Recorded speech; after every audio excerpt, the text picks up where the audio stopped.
And hello, everybody. Welcome to Narrative Live and a very special edition. I hope you can hear me. I suspect you may not be able to hear me because I can't hear myself. But on the off chances that you are able to hear me, I'm going to just put up my screen on full screen a second here to make sure you can. Please let me know in the chats if you can hear me. Thank you. Let's get the screen up.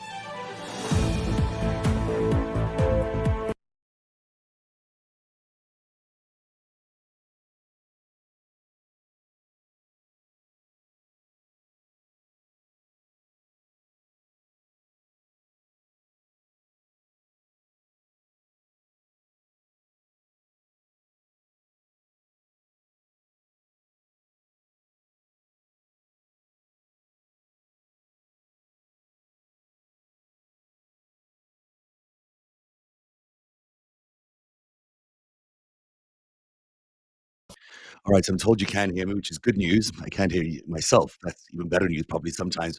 We're watching a significant scene playing out right now in Virginia, in Alexandria, Virginia. The former FBI director, James Comey, has been indicted. Last month, of course, he's now been arraigned inside that courthouse. An unbelievable scene, and we're just waiting for him or his lawyers or anyone else to emerge. As you may know, he was indicted last month on 2 felony counts, making a false statement and obstruction of congressional proceeding with the 2 charges laid against him. Of course, the charges relate to Comey's 2020 Senate testimony, where he denied authorizing any FBI official to leak details about an ongoing investigation to the news media. And that's a claim that prosecutors dispute. It's really important to know that this case is very unusual. It's about this side detail about whether he authorized or didn't authorize a leak to the media in the 2016 election. But this was testimony from his 2020 Senate testimony about that election. Now, prosecutors dispute the claim that he didn't. They're alleging he permitted such an anonymous source regarding a federal inquiry believed to involve Hillary Clinton. So we now have Hillary Clinton potentially involved in this particular prosecution of Jim Comey, which is completely politically motivated, as is quite obvious. When the president steps out of his lane, as it were, to demand the indictment of Jim Comey, the former FBI director, from his attorney general, Pam Bondi, well, this is what you get. You get a scene you'd normally see in apartheid South Africa, in kangaroo courts around the world, where any political opponent can just be marched over and completely into any courthouse and arraigned at any moment because the leader just doesn't like them. Well, that's what's going on here. This is not a real prosecution. They couldn't even get prosecutors at the Department of Justice to indict Comey. They had trouble even getting an FBI person to walk him along the perp walk and do the arrest. So it's an unusually difficult situation. And we are seeing some movement. Hopefully we can get some sound here from outside the courthouse. Well, there's some people leaving. I'm not sure who those people are. I'll pick up the sound a little bit here so we can get a sense of what's going on. There he is.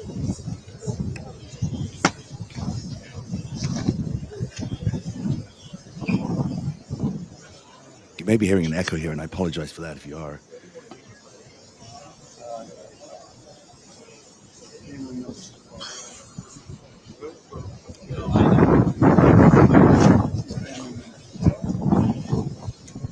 Hard to tell who those people are who just left the courthouse were. Hope I get you a picture of them. So we're only have this particular feed right now. But it does appear that it looks like Maureen Comey amongst those people who left, if I'm not mistaken. We are hoping the lawyers do come out and say something. This is a remarkable moment in American history as an authoritarian government, the likes of which we have never seen, is now using the Department of Justice to indict its political enemies, people who, you might quibble a lot with what you think of Comey and his actions in the 2016 election, and there's certainly a lot to be criticized. But this man has otherwise performed remarkably through his career. He's achieved an enormous amount in the Justice Department and the FBI. He's hugely, widely regarded as an exemplary leader. And to have the President of the United States simply because he doesn't like the fact that an investigation was launched against him to go after Jim Comey on these trumped-up charges is ridiculous. But this is a dangerous position for the United States to be in. Of course, we are slipping into a kind of authoritarian state you see in Russia, perhaps in China, where the leaders are If you ultimately in think control using of AI at work everything. means asking Oops, sorry about ChatGPT that. to write your emails, Thank you're already you. behind. Let me show you what the experts Not interested in him very are much. actually doing. Let's skip that ad. So, that's the notion of having a prosecution like this take place in a democratic country like America is just appalling. There has been 250 years of respect built into the Department of Justice. Well, I mean, not been around that long, but certainly the idea of it. Um, and that respect is being winnowed away day by day as this administration uses it merely as a weapon to go after anyone Donald Trump chooses to go after. And most of those people they're going after, he's specifically laid out as the liberal, democratic, voices in America. He's been decrying the rhetoric. He says he's coming from those. He's investigating not only people like Jim Comey, but people who might be associated with funding these organizations that are on the perimeter of the liberal progressive wings of the Democratic Party. He's announced investigations into the Soros family. Billionaire, of course, George Soros, has funded a lot of democratic initiatives around the world. But is that a criminal act?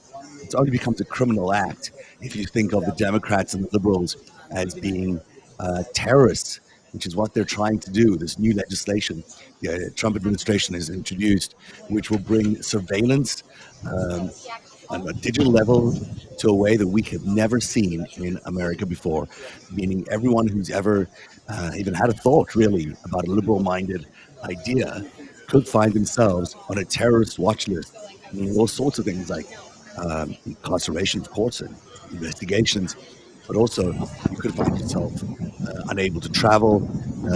The kind of mechanism that's quite similar in China, where they have this sort of social credit system, not allowing people to determine their own political views, and if they are opposed to the Communist Party of China, they're restricted in their movements, in their commerce ability, and ability to travel, anything that might qualify you as a normal citizen in society is stopped using these digital means. And this kind of social um, control is what we're leading into here in the United States. Not only do we have the weaponization of our justice system against people who are completely innocent of any charges, in this case, we're also seeing a remarkable surveillance state being built up. It's going to mirror the social credit system of China. And the two combined are going to be a lethal dictatorial force that are going to be able to destroy what we know today as the civil rights of Americans. It is a tragedy beyond belief that we are now seeing this happening. It was told that Comey's team is planning to file motions on Halligan's eligibility to serve. Now, Halligan is the former Trump White House lawyer, some call her a secretary to some extent, who was parachuted into this prosecution role because the previous prosecutor refused to indict Comey. So she was parachuted in order to do it. She had to do it using two prosecutors from a different office that she imported. But she did. She got it through. The grand jury did ultimately indict Jim Comey. I think it was a very, very narrow vote in that grand jury. And now here we are, in front of a judge with this unprecedented scene is taking place. The former director of the FBI who's been arraigned. He has a court date set for January the 5th. Now, just one day before the January 6th anniversary. We're not expecting that to actually happen because there'll be all sorts of delayed. But, you've got to take that date as a date that is now happening. And it's officially a court record now that Jim Comey will be on trial, the former FBI director who led an investigation against this president, who, by the way, when we talk about Trump Russia was not a hoax. It was a proven fact. We've been through this ourselves through 8 years of investigation. There's no way you can look at the Trump administration and not say that their election in 2016 was not helped by Russia. That was a legitimate investigation. But of course, that isn't what is on trial here. The veracity of the Russia hoax, as it were, or the Trump-Russia story isn't on trial here. What's on trial here is whether he allowed someone to do a leak or didn't do a leak about Hillary Clinton. So it's a very interesting case. It's able for them to sidestep the actual case, which would be, was Trump involved? That ad again, I apologize. We'll keep going, I guess, until it's not an ad. This is someone speeding away. Not sure who that is. It may be the Comeys. Maybe they're not making a statement. I don't know. Very unassuming vehicle. The only way for us to get to the class. So we're not sure what that is, but maybe that's what we're getting. We'll keep watching the scene here just to make sure that nothing else happens in the next few minutes. But just to wrap up what I was saying, this is not a case against the Trump-Russia investigation. I guess we're looking to see if this is Jim Comey in here. Hard to tell. This is a scene, by the way, that I'm very aware of, standing outside a courtroom, and you're watching, an ordinary day outside a courthouse, and people in the network want to know what you're doing, what's being reported.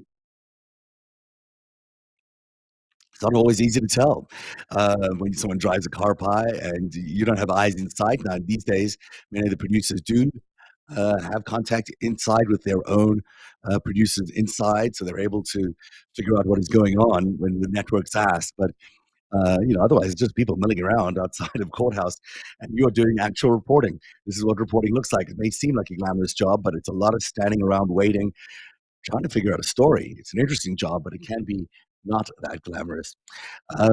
But back to my point, what needs to be focused on here is this idea that this isn't even a trial about whether Trump-Russia it was real, whether Jim Comey launched an investigation that he shouldn't have launched into the Trump administration's collusion at the time that they used.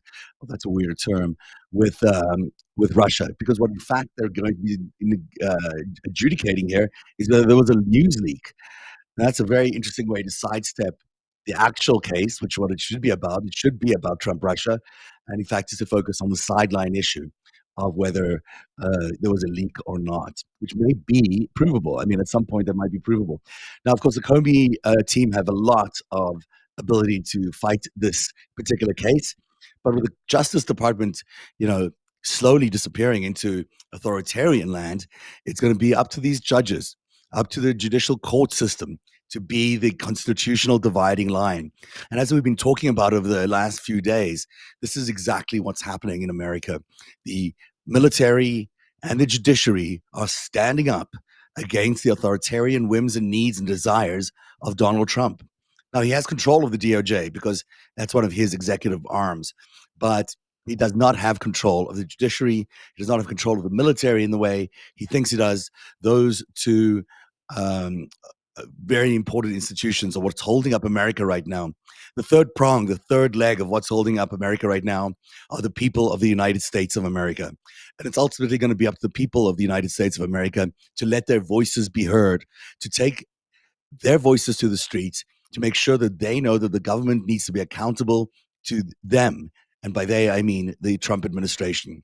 There is no government of America that is not by the people, for the people. So the American people are going to have to be the voice. Now, they're either going to do that in protests or they're going to do it in the electoral voting booths next election, which, again, is under enormous attack to be rigged as we're talking to you right now.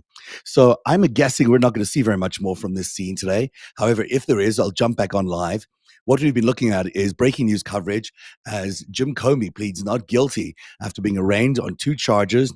The trial date set for January the 5th. We'll be continuing our coverage of this all day on our various platforms. I shall be back at 3 p.m. with Dean Blundell on the 5 Stack. Maybe we'll have a guest there as well. At 5 o'clock, I'll be on with Vicky Ward. We can talk a little lot about this. We also want to talk about Epstein. And then at 6, Olga Lautman will be with me as we'll do a special report to talk about the authoritarian signal that this really sends us. Olga and I have done a lot of done a recent seminar about authoritarianism and the things to look for when it comes to authoritarian rule. This is one of them. This is one of the big signs that authoritarianism is here. It's when you have a situation like this where a person who's an opponent, a critic, not even someone who was just doing something that Donald Trump doesn't like, is now being arraigned in court on trumped up charges simply on his orders. The rule of law in America has changed. The Department of Justice now brings political prosecutions, not just credible prosecutions, before judges. It's a dark day in America, but it's a symbolic day as well. And no doubt it will certainly change the tenor and tone of the conversation going forward. You've been watching Breaking News from Narrative. I'll be back later on. I'm Zev Shalev.